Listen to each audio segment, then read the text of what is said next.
तो आज का हमारा टॉपिक है हमने कर लिया था ग्लाइकोलिसिस। तो ग्लाइकोलिसिस के बाद हमारे आता है pyruvic acid oxidation. Pyruvic acid oxidation. तो पायरुविक एसिड ऑक्सीडेशन में सबसे पहले हमारे पायरुवेट बना लिया था हमने। पायरुवेट पे नेगेटिव चार्ज होता है, 3 कार्बन होते हैं इसमें ऐसे, और COO नेगेटिव। ये 3 कार्बन हो गया और नेगेटिव चार्ज ये वाला जो मैंने ऊपर लगा दिया है, नेगेटिव चार्ज होता है। अब इसमें 3 काम होने हैं। पायरुविक एसिड ऑक्सीडेशन में कितने काम होते हैं? 3। सबसे पहला क्या होता है कि कार्बन डाइऑक्साइड से रिमूव होती है, कार्बन रिमूव होती है एज आ कार्बन डाइऑक्साइड। तो इसकी क्या होती है? डीकार्बोक्सिलेशन। कार्बन डाइऑक्साइड रिमूव होगी ना तो क्या हो गया? डीकार्बोक्सिलेशन। ठीक है, पहला काम ये हो गया। दूसरा काम होना है कि इससे NaDH2 बनता है, NAD से, NAD+ से NaDH2। तो ये जब भी बनेगा ना NaDH2 तो इसको कहते हैं ऑक्सीडेशन। ऑक्सीडेशन वो है ये, क्योंकि इसमें वो हो गया ना, हाइड्रोजन ऐड हो गया, तो हाइड्रोजन ऐड होने की वजह से इसको कहते हैं ऑक्सीडेशन। इतना तो आपको पता ही है ना कि हाइड्रोजन अगर ऐड हो रहा है तो ऑक्सीडेशन, अगर रिमूव हो रहा है तो रिडक्शन, अगर इलेक्ट्रॉन रिमूव हो रहा है तो वो ऑक्सीडेशन, और अगर इलेक्ट्रॉन ऐड हो रहा है तो वो रिडक्शन। तो 2 काम हो गए। तो ये चेंज होता है 2 कार्बन में, एक डीकार्बोक्सिलेशन होगी और एक ऑक्सीडेशन होगी, तो इसको कंबाइनली कहते हैं ऑक्सीडेटिव डीकार्बोक्सिलेशन। अब जब भी मैं बात करूँगा ना कि ऑक्सीडेटिव डीकार्बोक्सिलेशन की, तो इसका मतलब आपने समझना है कि एक कार्बन डाइऑक्साइड रिमूव हो रही है और एक NaDH2 बन रहा है, NaDH2 बन रहा है, और ऑक्सीजन और ये रिलीज़ हो रही है कार्बन डाइऑक्साइड, और NaDH2 बन रहा है। इसको कहते हैं ऑक्सीडेटिव डीकार्बोक्सिलेशन। अब तीसरा काम इसमें क्या होता है कि यहाँ पे एक एंजाइम, यहाँ पे एसिटिक एसिड बन जाता है ना, एसिटाइल बन जाता है, तो यहाँ पे इसको को एंजाइम A ऐड होता है इसमें, तो एसिटाइल को A बन जाता है, एसिटाइल को A बन जाता है। अब इस एसिटाइल को A ने इंटर होना है क्रब साइकिल में। एसिटाइल को A बन गया, ये इंटर होता है माइटोकॉन्ड्रियल मैट्रिक्स में थ्रू कार्निटीन शटल। ये हमारी बुक में तो नहीं है, वैसे है कि ये कार्निटीन शटल के ज़रिए इंटर होता है माइटोकॉन्ड्रियल मैट्रिक्स में और करता है स्टार्ट क्रब साइकिल। अब मैं आपको क्रब साइकिल का ट्रिक बताता हूँ याद करने की, जिससे आप सही तरह याद कर सकते हो क्रब साइकिल, और MCQ को आप ऐसे चुटकियों में सोल्व कर लोगे इजीली। तो ट्रिक मैं आपको बताता हूँ, यूट्यूब पे बड़ी वैसे हुई है ट्रिक, तो वो ट्रिक क्या होती है कि वो ट्रिक ही भूल जाती हैं। MCQ तो सोल्व करने की दूर की बात होती है, वो ट्रिक ही में भूल जाती है, और इतना लंबे फिक्रे होते हैं वो याद ही नहीं होते कि पता नहीं क्या क्या होता है। तो आज मैं आपको छोटी सी बताऊँगा सिर्फ कि एक लड़की थी, उसका उल्टा नाम, मतलब जैसे नहीं उल्टे नाम रखते, तो उसका उल्टा नाम रखा था सफ़मो उसका उल्टा नाम रखा था, तो वो हो जाती है बीमार। ठीक है, सफ़मो भी लिखा हुआ था नाम उल्टा, और वो बीमार हो जाती है। बस यही आपने करना है। तो इसको मैं अगर लिखूं इसके, तो सिक सफ़मो, यहाँ पे स्पेलिंग देख लो सिक के, कि जो सिक है ना वो SCIK है, सिक सफ़मो। ठीक है, सिक सफ़मो। अब देखो इसको मैं अगर एज करूँ, सिक सफ़मो, ये लिख लिया। अब देखो सिट्रेट चेंज होता है आइसोसिट्रेट में, आइसोसिट्रेट अल्फ़ा कीटोग्लूटारेट, फिर सक्सिनेट, फ्यूमारेट, मेलेट और ऑक्सिलो एसीटेट, और ऑक्सिलो एसीटेट से फिर क्या आ जाएगा? सिट्रेट। अब देखो यहाँ पे हमने याद करना है फिर कार्बन, ये तो हमने याद करना है सीक्वेंस ऑफ इवेंट्स कि कौन कौन सा प्रोडक्ट बनना है, उसकी सीक्वेंस होगी और प्रोडक्ट का नेम हो गया।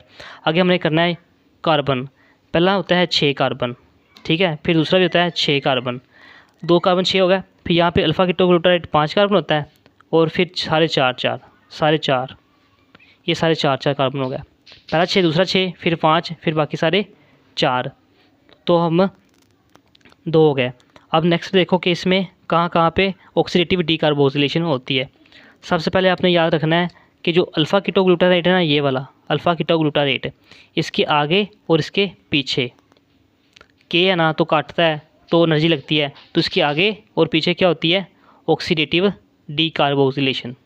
ऑक्सीडेटिव डीकार्बोक्सिलेशन, मेरा मतलब क्या, ऑक्सीडेटिव डीकार्बोक्सिलेशन से, ऑक्सीडेटिव डीकार्बोक्सिलेशन से का मतलब एक कार्बन डाइऑक्साइड रिमूव होती है और NaDH2 बनता है। ये दो पे तो यहाँ पे हो गया। फिर आप देखो यहाँ पे जब फ्यूमारेट है, ये वाला 4 कार्बन है, ये भी हमें पता चल गया कि 4 कार्बन है, तो यहाँ पे यहाँ होता है FADH2 बनता है, FADH2 बनता है। और कीटोग्लूटारेट से जब सक्सिनेट बनता है तो यहाँ पे एक GDP से GTP बनता है, और फिर ADP इसके साथ रिएक्ट करता है, ADP इसके साथ रिएक्ट करता है GTP के साथ, और ATP बनता है। तो एक ATP बनता है सबस्ट्रेट लेवल।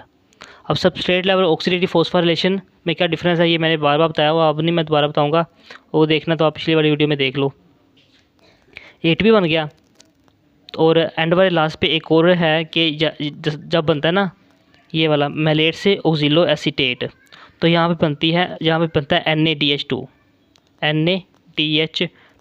लेकिन यहाँ पे कार्बन डाइऑक्साइड रिलीज नहीं होती, इसलिए हम इसको ऑक्सीडेटिव डीकार्बोक्सिलेशन नहीं कह सकते, यहाँ पे सिर्फ कह सकते हैं ऑक्सीडेशन हुई है।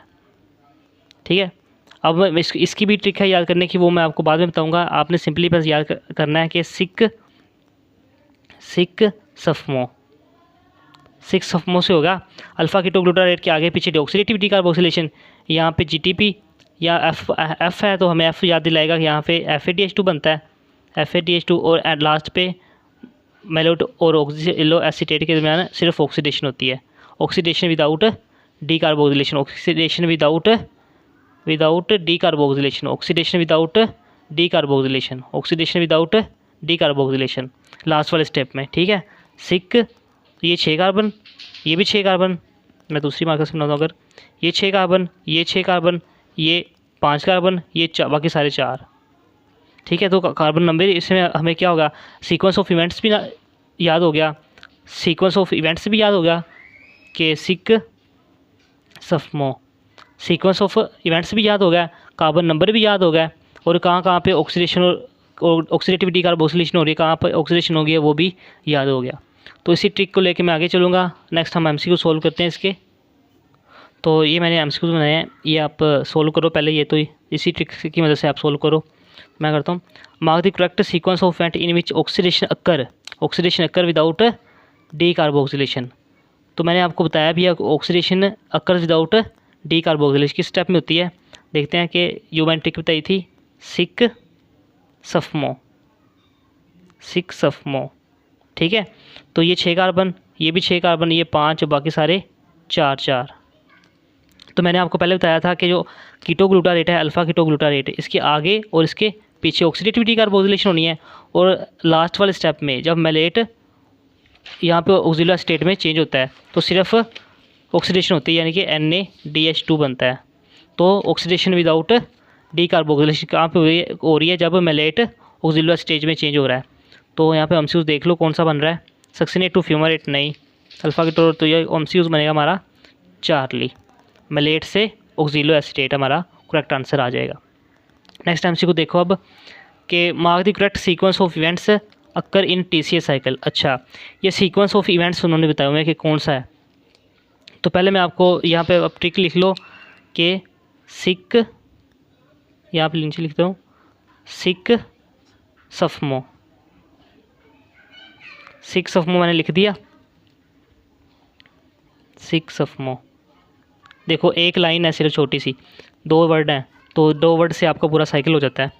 तो अब देखो कि कौन सी करेक्ट है, आइसोसिट्रेट से अल्फ़ा कीटोग्लूटारेट, ठीक है, अब मैलेट बन रहा है, फिर मैलेट, ठीक है, फिर फ्यूमारेट पीछे आ गया, ये तो गलत होगी, पीछे नहीं आना, आगे जाना, अल्फ़ा कीटोग्लूटारेट ठीक है, सक्सिनेट ठीक, सिट्रेट फिर पीछे आ गया सिट्रेट, ये भी गलत हो गया। अब देखो कितनी ईजिली मैं इसको एलिमिनेट किए जा रहा हूँ, अल्फ़ा कीटोग्लूटारेट से सक्सिनेट से फ्यूमारेट से ओज़ेलोस्टेट, तो ये हमारा Charlie option is the right option, यहाँ पे आ गया हमारा चार्ली। और डेल्टा भी चेक कर लेते हैं, अगर आइसोसिट्रेट से अल्फ़ा कीटो ओज़ेलोस्टेट फिर सक्सिनेट पीछे आ गया, तो ये भी हमारा रॉन्ग हो गया। अब देखो मैंने एक लाइन लिखी है तो कितनी इजीली मैंने सीक्वेंस सारी इजीली कर लिया। और अगर आप कार्बन देखो तो कार्बन भी मैंने इसी से याद कर लिए थे। यहाँ पे 5, आपने सिर्फ कीटो ग्लूटारेट याद करना है कि ये 5 कार्बन है और इसके आगे पीछे होती है ऑक्सीडेटिव डीकार्बोक्सिलेशन, और बाकी सारे 4। ये देखो कितनी इजीली मैंने कर दिया। अच्छा नेक्स्ट देखो, in Krebs cycle correct number of ATP and NADH2 required for 1 molecule of glucose. अब ये MCQ है, बच्चों को तंग बड़ा करता है कि ग्लूकोज मॉलिक्यूल में कितनी ATP बनती है, FADH कितने बनते हैं, ये फलाना ढिमकाना। तो इसकी मैं आपको एक अच्छी ट्रिक बताता हूँ कि आपने याद करना फ़ैन पंखे वाला फ़ैन ही कर लो। फ़ैन 226 पंखे लगे होते हैं। फ़ैन 226 ये आपने स्टैंडर्ड मार्क बना लेना फ़ैन, ठीक है, बन गया। फिर ये आपने मार्क बनाना है। इसके आगे क्या होगा, क्रब साइकिल। ये क्रब साइकिल हो गया फ़ैन। इसके क्रब साइकिल के ऊपर क्या होता है, pyruvic acid oxidation. Pyruvic oxidation से ऊपर क्या होता है, ग्लाइकोलिसिस। ऐसे ही है ना, पहले ग्लाइकोलिसिस होती है, फिर पायरुविक एसिड ऑक्सीडेशन होती है, फिर क्रब साइकिल चलता है। तो फ़ैन 226 आ गया क्रब साइकिल के लिए। इसके अब यहाँ पे आपने 2 लगाना है, यहाँ पे क्रॉस, यहाँ पे क्रॉस, यहाँ पे क्रॉस, और 42। ये बन गई हमारी calculation for 1 molecule of glucose. ये ग्लूकोज के लिए कैलकुलेशन बन गई है कि फ़ैन 226 है, ये क्रब साइकिल के लिए पूछा हुआ है। तो यहाँ पे MCQ देखो अब कि F से FADH, A से ATP और N से NADH2। तो यहाँ पे क्रब साइकिल है ना, तो क्रब साइकिल था ये लास्ट वाला क्रब साइकिल का है। तो यहाँ पे ATP पूछे हुए हैं, ATP कितने बन रहे हैं, 2 ATP बन रहे हैं फॉर 1 मॉलिक्यूल ऑफ ग्लूकोज, और NADH कितने बन रहे हैं, 6।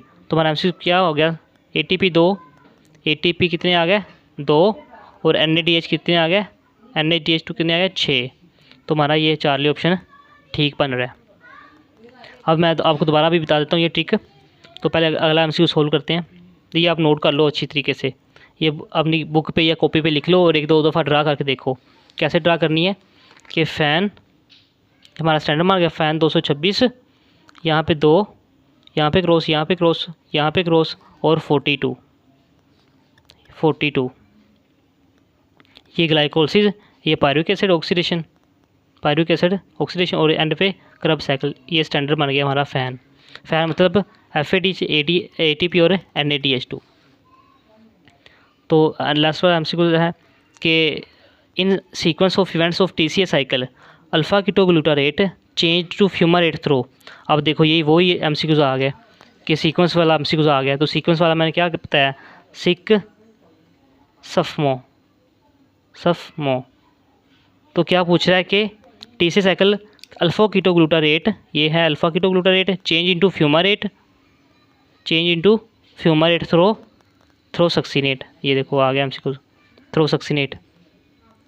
तो आप ये अच्छी ट्रिक है, आप इसको माइंड में बिठा लो, याद कर लो, 6-सफ़मो, 2 वर्ड हैं सिर्फ। अब नेक्स्ट वाला MCQ देते हैं, ऑक्सीडेटिव डीकार्बोक्सिलेशन। ऑक्सीडेटिव डीकार्बोक्सिलेशन का मतलब क्या है कि कार्बन डाइऑक्साइड रिमूव होगी और NADH2 बनेगा। पहली बात तो यही है कि oxidative decarboxylation occur in which step of TCA cycle. तो मैंने बताया कि 6-सफ़मो है ना, 6-सफ़मो में आपको बताया कि जो अल्फ़ा कीटोग्लूटारेट है, ये वाला हमारा भाई अल्फ़ा कीटोग्लूटारेट, इसके आगे और इसके पीछे क्या होती है, ऑक्सीडेटिव डीकार्बोक्सिलेशन। तो किसका आंसर क्या होगा कि citrate to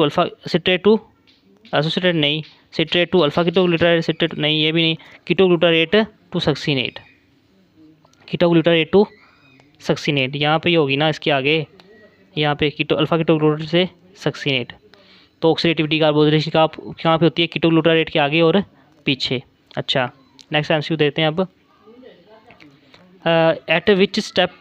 eight which number of diagram show decarboxylation. अब उसने ऑक्सीडेटिव का नहीं पूछा, सिर्फ डीकार्बोक्सिलेशन का पूछ लिया है। तो डीकार्बोक्सिलेशन तो मैंने शुरू में बताया था कि पायरुविक एसिड से जब कोएंजाइम A बनता है तो यहाँ पे ऑक्सीडेटिव डीकार्बोक्सिलेशन होती है। ये 5 कार्बन कंपाउंड है। तो 6-सफ़मो मैंने बताया था, 6-सफ़मो, ये 6 कार्बन, ये 6 कार्बन, ये 5 कार्बन। तो 5 वाला कार्बन वाला कौन सा कंपाउंड है, 5 कार्बन वाला कंपाउंड है अल्फ़ा कीटोग्लूटारेट। तो हमें ये मार्क मिल गया कि ये क्या है, ये हमारे पास अल्फ़ा कीटोग्लूटारेट है। अल्फ़ा कीटोग्लूटारेट है। तो मैंने बताया था इसके आगे और इसके पीछे क्या होती है, ऑक्सीडेटिव डीकार्बोक्सिलेशन। ऑक्सीडेटिव डीकार्बोक्सिलेशन तो पहले पे आएगा, पहले पे होनी है, दूसरे पे भी होनी है और तीसरे पे भी होनी है। तो इसका क्या आ जाएगा आंसर, 1, 2 एंड 3, 1, 2 एंड 3 आ जाएगा। आपने ये याद करनी है 6 ऑफ मो। और दूसरी मैंने आपको ट्रिक बताई है कि आपने यहाँ पे बनाना है फ़ैन, इसको आपने बनाना है स्टैंडर्ड मार्क कि इसके आगे ये जैसे माइटोकॉन्ड्रिया की मेम्ब्रेन नहीं होती, वैसे आपने बनाना है फ़ैन 226, फ़ैन 226, फ़ैन 226 बन गया। ये एक रब साइकिल शो करेगा आगे और पीछे इसका क्रॉस यहाँ पे 2 लगा देना है, फिर एक क्रॉस और 42। इसके ऊपर पायरुवेट एसिड ऑक्सीडेशन, उसके ऊपर ग्लाइकोलिसिस, ये ग्लाइकोलिसिस हो गया। ग्लाइकोलिसिस यानी कि अगर ग्लाइकोलिसिस फिर पायरुवेट एसिड ऑक्सीडेशन और एंड वाला क्रब साइकिल, ठीक है। ग्लाइकोलिसिस, पायरुवेट एसिड और क्रब साइकिल, फ़ैन 226, उसके ऊपर 2 और उसके ऊपर 42, ऐसे क्रॉस लगा के। ये आप for 1 molecule of glucose, for 1 molecule of glucose.